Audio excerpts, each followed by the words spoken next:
L'élection législative, ça n'est pas une élection locale. La fonction de député, c'est une fonction qui est celle de voter les lois pour l'ensemble du pays. Pour les 5 ans qui viennent, le programme que présente la France Insoumise, il s'appelle « L'avenir en commun ». Ce titre, il est réellement programmatique. Quand tous les autres parlent de tradition, d'identité, nous appellent à réfléchir à nos ancêtres, les Gaulois, eh bien nous on parle d'avenir, et d'avenir en commun. N'y entendez pas un défilé de petites propositions. Ce programme, il a une cohérence. Ce programme, il vient de loin. Il vient d'un autre programme en 2012 qui avait un autre titre qui dit beaucoup de ce qu'on est. C'était l'humain d'abord. C'est un programme qui est le fruit d'une élaboration collective et qui vient du plus profond du pays. Ce programme, il est cohérent. On ne peut pas en prendre une mesure par-ci et la comprendre toute seule. Il faut vraiment relier chaque mesure à toutes les autres. Il essaye de répondre à 3 urgences. L'urgence démocratique, l'urgence écologique, l'urgence sociale. Et encore une fois, on ne peut pas séparer ces 3 urgences. L'urgence démocratique, la convocation d'une assemblée constituante pour remettre à plat tout dans ce pays. Ça nous permettra aussi de répondre en partie à l'urgence sociale. C'est lié. Parce que si tout le monde s'empare des problèmes du pays, alors il y a des inégalités qui vont sauter aux yeux. Le programme, il essaye de remettre le mot égalité au centre de la devise républicaine. Ce que nous dit l'urgence écologique, c'est que nous sommes à l'heure de vérité. Nous sommes à ce moment de l'histoire où nous comprenons enfin que république, c'est-à-dire défense du bien commun, et libéralisme, intérêt privé, ça ne peut pas aller ensemble. Nous avons un bien commun universel, c'est la terre. Or, le libéralisme et le capitalisme, c'est la lutte pour l'intérêt privé, c'est la lutte pour le profit maximum. Ça ne peut pas aller ensemble. On ne peut pas vendre l'eau, on ne peut pas vendre l'air. On en a tous besoin. On veut faire une grande campagne d'éducation populaire. Et si on ne gagne pas cette fois, on peut même dire ça, on peut même chez nous se permettre de dire ça, c'est pas grave. On continue notre chemin dans l'histoire, dans la grande histoire. On continue d'avancer avec nos idées. J'ai cherché les bons mots pour me présenter à vous. J'ai cherché les bons mots parce qu'il n'est pas si simple de se présenter clairement, d'expliquer ce qui motive ma candidature. En quelques mots, je vais avoir 50 ans. Je travaille en boulangerie-pâtisserie dans un hypermarché de Salaise. Je suis mariée, j'ai 2 grands-enfants. Je suis conseillère municipale à Salaise et je suis en charge de la démocratie participative. Je cumule un certain nombre de handicaps aux yeux de certains. Mon métier n'est pas prestigieux. Heureusement pour moi, la France Insoumise affirme que ses candidats doivent aussi représenter les classes populaires. 2, je ne suis pas une bête politique. Je ne suis pas capable de répondre du tac au tac sur n'importe quel sujet, du moins pas encore. 3, je suis une femme, mais pas une potiche, et je suis capable de défendre les idées auxquelles je crois.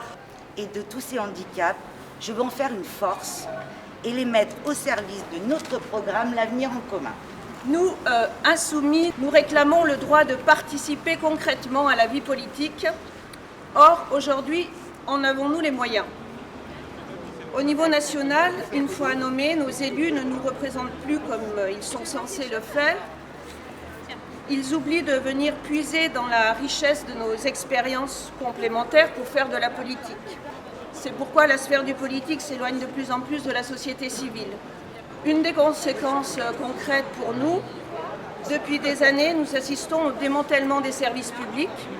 La réforme territoriale limite de plus en plus les moyens et les compétences des communes. Elle vide chaque commune de l'intérieur, elle les vide de ses compétences. Un jour, c'est l'urbanisme qu'on enlève à la commune, l'autre jour, la voirie, puis l'eau, puis l'école. Tout cela se fait au profit des communautés de communes, que vous connaissez bien, XXXXL, où le débat démocratique est inexistant. La Révolution a créé des communes, or nous revenons à l'ancien régime avec des provinces. rien ne remplace l'échelon local de la commune. C'est l'échelon de base qui est le fondement de la démocratie. Donc pour parler des services publics de proximité, je commencerai par un exemple que je connais bien, le bureau de poste de Biol, utilisé par une dizaine de communes environnantes.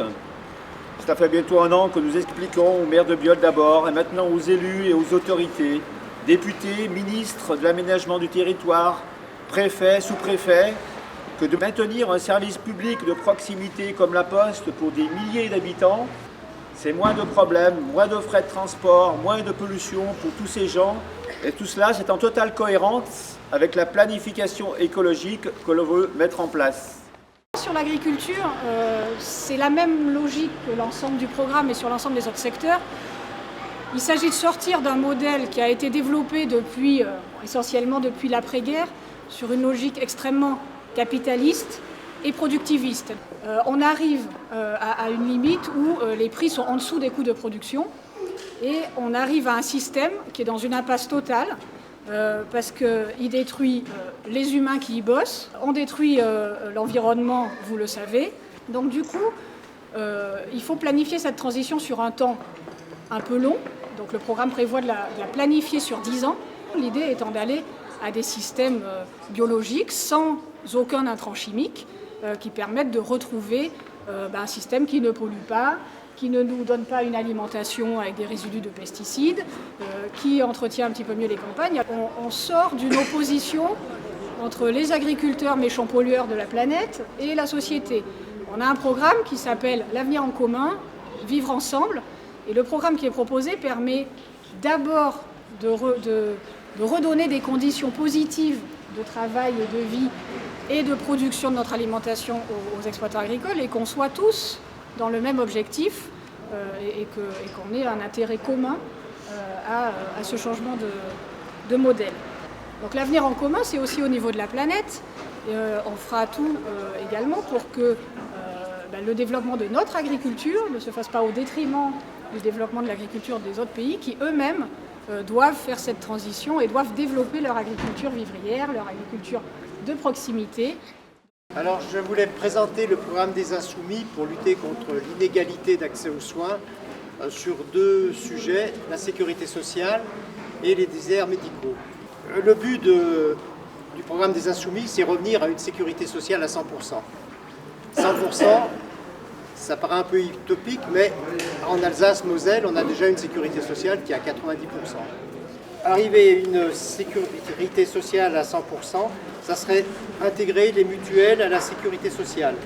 Ça serait encadrer le prix du médicament, ça serait régulariser les frais d'optique et dentaire, ça serait aussi une économie sur les frais de gestion parce que les frais de gestion de la sécurité sociale sont à 8%, alors que ceux des mutuelles ou des assurances privées vont de 18 à 25%. Et c'est aussi supprimer les dépassements d'honoraires. Le deuxième sujet, ça serait lutter contre les déserts médicaux. Ce serait créer 4000 centres de santé sur toute la France, pluridisciplinaires, avec des médecins qui seraient fonctionnaires de l'État, c'est-à-dire des médecins salariés. C'est une innovation quand même et une nouvelle façon de parler de la médecine. Donc on est dans une situation aujourd'hui, la France est dans une situation de grande précarité, et quand il y a de la précarité, il n'y a plus d'accès à rien, il n'y a plus d'accès aux droits, et notamment plus d'accès à la santé.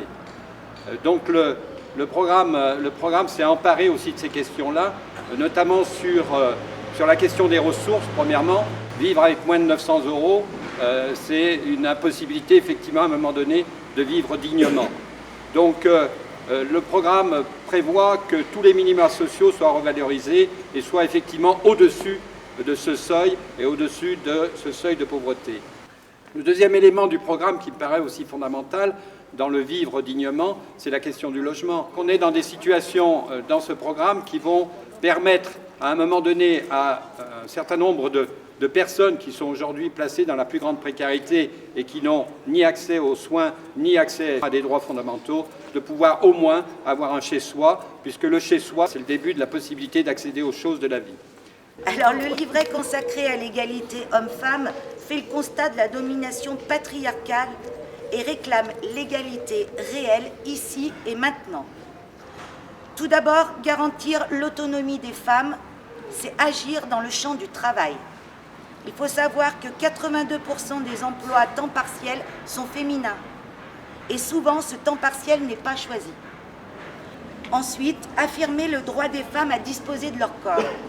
L'Avenir en commun propose de mettre dans la Constitution le droit à l'intégrité physique. Ce droit inclut aussi l'interdiction de marchandisation du corps humain, le droit à la contraception et à l'interruption volontaire de grossesse. Je ne peux pas parler du droit de disposer de son corps sans parler des violences faites aux femmes. Comment continuer à vivre dans un pays où chaque jour 170 femmes sont agressées sexuellement ou violées?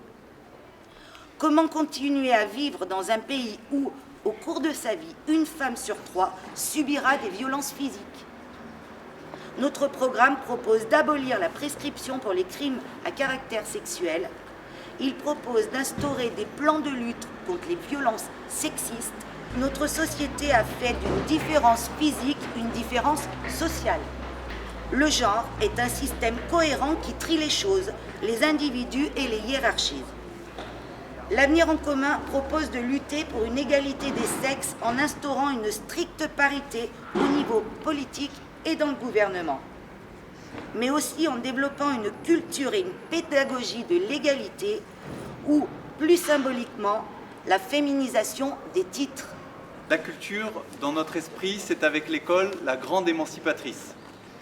C'est ce qui permet à chacun de devenir lui-même. Ça n'est pas seulement du divertissement.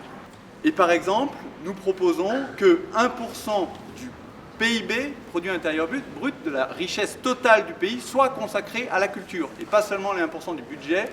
Une culture sans artistes, ça n'est pas possible. Il faut garantir le statut de l'intermittence, le régime de l'intermittence. Définitivement. Enfin, la culture, elle se diffuse aujourd'hui par de nouveaux moyens, notamment par Internet.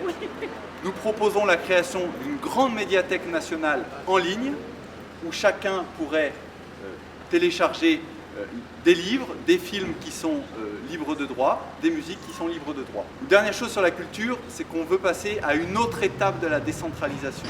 On est aujourd'hui à un niveau de culture dans ce pays qui fait qu'il y a des compagnies existantes sur les territoires, il y a des créateurs dans le monde rural.